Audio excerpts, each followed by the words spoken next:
Hello guys, তোমরা সবাই কেমন আছো? আশা করি তোমরা সবাই ভালোই আছো। Welcome to Riya's world. আজকে আবার একটি নতুন ভিডিও নিয়ে চলে আসলাম। এই দেখো, আমরা এখন রেডি হয়ে বেরিয়ে পড়েছি। কোথায় যাচ্ছি বলো তো বন্ধুরা? তো হঠাৎ আমাদের আজকে প্ল্যানিং হলো ঘুরে আসা যাক। তো এই দেখো, আমরা এখন রাস্তার মধ্যে রয়েছি, তো যাচ্ছি। চলো, তো তোমরাও বন্ধুরা দেখতে থাকো আমাদের সাথে, দেখতেই পাবে আমরা কোথায় যাচ্ছি। দেখো বন্ধুরা, তো এই দেখো, এইটা হলো মেন গেট। তো এখান দিয়ে চলে আসতে হবে। এটা হাই রোডের উপরেই, তোমার গৌরাঙ্গ সেতুর আগেই, নবদ্বীপে গৌরাঙ্গ সেতুর আগেই হাই রোডের উপরেই ওই রকম গেট দেখতে পাবে একটা। তো ওই গেট দিয়ে সোজা রাস্তায় চলে আসলে এই দেখো, আমরা এখন ঢুকে পড়েছি। কোথায় এসেছি বলো তো? এটা আমরা, তো এই দেখো, দেখতেই পাচ্ছ কেশবজির মন্দিরে এসেছি। তো আমি কখনো দেখিনি কেশবজির মন্দিরে, তো আজকেই ভাবলাম চলো একটু কেশবজির মন্দির থেকে ঘুরেই আসা যাক, কেশবজির মন্দিরটা দেখা যাক কেমন কীরকম। তো এই দিকেই রয়েছে কেশবজির মন্দির, আর দেখতে পাচ্ছ কত বড় আর কি সুন্দর। তো এই দেখো সাইডে, এখানে তোমাদেরকে জুতো খুলে তারপরে সামনের দিকে কেশবজির মন্দিরে যেতে হবে। এখানে সব লোকজনই দেখতেই পাচ্ছ জুতো খোলার জন্য এখানে বলে দিয়েছে। তো আমরাও এখানে জুতো খুলে তো তারপরে এই দেখো সামনের দিকে এগিয়ে যাচ্ছি। আর এইখানে সমাধি মন্দির রয়েছে, দেখতেই পাচ্ছ লেখাই আছে। তো এই দেখো, আমরা আস্তে আস্তে যাই, চলো। বা দেখতে পাচ্ছ কত সুন্দর আর কি বড়। আর একটা জিনিস তোমরা দেখতেই পাবে, দেখো বন্ধুরা, এই দিকের পরিবেশটা এত সুন্দর, এত অপূর্ব লাগছিল, এত দারুণ, একদম পুরো শান্ত। আর পুরোটাই তোমার হচ্ছে এইদিকে সব ফুল গাছ, বাগান টাগান এইসব রয়েছে। আর এই জায়গাটা অনেকটা বড় এরিয়া নিয়ে হয়েছিল। আর এই দেখতে পাচ্ছ কত উঁচু সিঁড়ি, এই সিঁড়ি দিয়ে তোমার মন্দিরে যাওয়া যায়। তো এই মন্দিরটাই তোমার বন্ধ ছিল, তো সেই জন্য আমি এইখানে একটু বসে কয়েকটা সেলফি তুলে নিলাম, ছবি তুলে নিলাম। তারপর এই দেখো, এইখানে তোমার রাধা গোবিন্দর মন্দির রয়েছে। তো এইখানে তখন আমরা যখন গেছিলাম, তো সন্ধ্যা আরতি হচ্ছিল। তো এখানে সব ঠাকুরমশাই মানে পুরোহিতরা সব এখানে সন্ধ্যা আরতি করছিল। আর এখানে দেখেছো কত লোকজন দেখছে সন্ধ্যা আরতি, তো সবাই দাঁড়িয়ে দাঁড়িয়ে দেখছিল। আর এই দেখো, এখানেও ছোট ছোট এই ঘরগুলোর মধ্যে অনেক ঠাকুর আছে, সব দেখতেই পাবে তোমরা। এই দেখো, দেখেছো চারিদিকে। তো এখানে তখন সন্ধ্যা আরতি হচ্ছিল বলে তো খুব ভালো করে অতটা দেখাতে পারলাম না, যেইটুকু সম্ভব সেইটুকুই দেখালাম। এই দেখো কি সুন্দর, এটা তোমার হচ্ছে এখানকার যে মহারাজ ছিল উনিই হচ্ছেন এইটা। তারপরে এই দেখো, এটা হচ্ছে তোমার ওই যে লক্ষ্মণ, রাম, সীতা ওরা রয়েছে বনবাসের ওই সময়ের। এইগুলো কি সুন্দর লাগছিল না দেখতে? তো এই দেখো, তারপরে সামনের দিকে এগিয়ে যাচ্ছিলাম, আমি দেখছিলাম। তো অনেক ভিড়ভাট্টা রয়েছে বলে সন্ধ্যা আরতি হচ্ছিল, সবাইকে এখানে সন্ধ্যা আরতি দেওয়া হচ্ছিল। তো আমরাও একটু নিয়ে নিয়েছি সন্ধ্যা আরতি। তারপর তার পাশের মন্দিরে আবার এখানে চলে আসলাম। তো এখানেও তোমার রয়েছে রাধা কৃষ্ণ। তো এখানে দেখতেই পাচ্ছ দেখা রয়েছে যে ফটো তোলা নিষিদ্ধ, তো তাই আমরা খুব ভালো একটা ছবি দেখাতে পারছি না তোমাদের, যেটুকু সম্ভব সেইটুকুই দূর থেকে দেখানোর চেষ্টা করছি।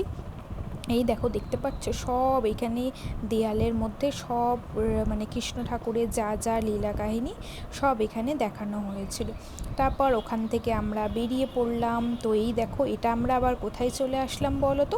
এটা জল মন্দির। এই দেখো, দেখতে পাচ্ছ সাইডে কত জল, এই জলের মধ্যে প্রচুর মাছ রয়েছে অনেক। আর এই জায়গাগুলোই তোমরা হয়তো বললে বিশ্বাস করবে না, বিভিন্ন দেশ থেকে বিভিন্ন জায়গা থেকে অনেক লোক দেখতে আসে এই যে মন্দিরগুলো। আর আমি একটা কথা শুনেছি, যত জায়গায় তুমি যত তীর্থস্থানেই যাও না কেন নবদ্বীপে, তোমার আর না আসলে কখনোই কারো তীর্থস্থান সম্পূর্ণ হয় না নাকি। শ্রী চৈতন্যদেবের এখানে জন্মস্থান, তো সেই জন্য নবদ্বীপ অবশ্যই সবাইকে দর্শন করতে হয়। তো অনেক দেশ থেকে, অনেক বিভিন্ন জায়গা থেকে অনেক লোকজনই আসে দেখতে। তো এই দেখো, আমরাও দেখতে যাচ্ছিলাম। তো এই দেখো, এগুলো কি বুঝতে পারছো তোমরা? এখানে হরিণ রয়েছে, অনেক হরিণ রয়েছিল। এখানে খাবার দাবারও সব বিক্রি হচ্ছিল, সবাই হরিণদেরকে খাওয়াচ্ছিল। এই দেখো, দেখেছো এখানে সব খাবার দিচ্ছে বলে এই হরিণগুলো এখানে চলে এসেছে খাবার খাবে বলে। এখানে সব প্যাকেট প্যাকেট করে বিক্রি হচ্ছে খাবার দাবার। ওই দেখো সবাই খাওয়াচ্ছে, কি সুন্দর না, কি দারুণ বেশ হরিণগুলো দেখতে লাগছে। তারপর এই দেখো এই সাইডে আবার রয়েছে তোমার রাজহাঁস। আমি তো রাজহাঁস মনে হয় সামনে থেকে প্রথম দেখলাম, আমি কোনো দিন দেখিনি রাজহাঁস। রাজহাঁসগুলোও কি বড় বড় ছিল আর কি জোরে জোরে ডাকছিল রাজহাঁসগুলো একদম পুরো সাদা ফুটফুটে, কি সুন্দর দেখতে, দারুণ দেখতে ছিল। আর এই দেখো এই জলের মন্দিরে, জলের মধ্যে এই মন্দিরটা, অ্যাকচুয়ালি এইটার নাম অনুসারেই জল মন্দির করা হয়েছে। এখানে প্রচুর মাছ রয়েছে, মাছগুলোকেও খাবার দাবার দিয়েছে। এই দেখো অল্প অল্প করে পড়ে রয়েছে। আর আমরা আস্তে আস্তে ঘুরে দেখতে দেখতে অনেক রাত হয়ে গেছিলো, তাই তোমাদেরকে আর ভালো মতো অতটা দেখাতে পারছি না। আর এইটা হলো জল মন্দিরের মেইন তোমার ঠাকুর মন্দির যেটা রয়েছে এখানে, মেন তোমার এখানে ঠাকুররা থাকে। আর ওটা হলো সাইডে, তো রাস্তার এপার ওপারেই ভিজিট করার জন্য তোমরা দেখতে পাবে ওখানে। তো এই দেখো সামনে এখানে তোমার রাধাকৃষ্ণ মন্দির রয়েছে, দেখো রাধাকৃষ্ণটা কি সুন্দর। চলো তোমাদেরকে আমি একটু সামনে থেকে এগিয়ে ভালো করে দেখাই বন্ধুরা, তাহলে তোমরা ভালো মতো বুঝতে পারবে। আর এখানে সন্ধ্যা আরতির জন্য প্রস্তুত চলছিল রাধা মাধবেরও। আর পাশে তোমার ওখানে গুরুজি ছিল, সে ওনাদের, তো গুরুজির ওইখানে প্রথমে আরাধনা করে তারপরে এখানে আবার প্রস্তুত চলছে, ঠাকুরমশাই সব রেডি করছিল তোমার রাধাকৃষ্ণের এখানে আরতি করা হবে। এই মন্দিরগুলো দেখে বুঝতে পারছো তোমরা, অনেক দিনের পুরনো মন্দিরগুলো যুগ যুগ ধরে রয়েছে। আর এই দেখো এখানে সমাধি মন্দির রয়েছে, এখানেই প্রথমে আরতি করছিল। তো আরতি এখানে শেষ হয়ে যাওয়ার পর তারপরে ওইদিকে দেখতেই পেলে রাধা মাধবের ওইদিকে প্রস্তুত চলছিল। এখানে আরতি সম্পন্ন হয়ে গেল, আমরা যখন গেছিলাম দেখলাম। তো এই দেখো এখানেও সব রয়েছে অনেক কিছুই, এখানে সমাধি মূর্তি এইসব নিয়ে ছোট ছোট মন্দির রয়েছে। আর এখানে সবাই প্রণাম করছিল আরতি হয়ে যাওয়ার পর। আর নবদ্বীপ আসলে তোমরা প্রচুর প্রচুর দেখতে পাবে মন্দির, প্রচুর গলিতে গলিতে তোমরা মন্দির দেখতে পাবে। এইটাই ছিল জল মন্দিরের ওই যেখানে গেছিলাম। আর এই দেখো এখান দিয়ে আমরা ঢুকেছিলাম, তোমাদেরকে বললাম। আর এটা একদম ছিল তোমার গৌরাঙ্গ সেতুর উপর দিকেই। এই দিকটা হচ্ছে, বাঁ দিকটা হচ্ছে তোমার কৃষ্ণনগর যাওয়ার দিক, আর ডান দিকটা হচ্ছে তোমার নবদ্বীপ যাওয়ার দিক।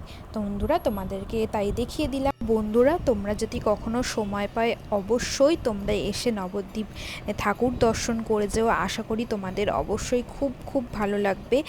আর আজকের ভিডিওটা তাহলে এই পর্যন্তই বন্ধুরা। ভিডিওটি যদি ভালো লেগে থাকে অবশ্যই লাইক কমেন্ট শেয়ার আর সাবস্ক্রাইব করতে ভুলবে না কিন্তু। আর আমার চ্যানেলের যে সকল নতুন বন্ধুরা এখনও চ্যানেলটিকে সাবস্ক্রাইব করনি, অবশ্যই চ্যানেলটিকে সাবস্ক্রাইব করে আমার পাশে থেকো, আমার নিত্য নতুন ভিডিওগুলো দেখার জন্য সাথে থেকো এইভাবে সবসময় বন্ধুরা। আর আজকের মতো তাহলে এই পর্যন্তই, সবাই অনেক বেশি বেশি ভালো থাকবে, সুস্থ থাকবে, টাটা।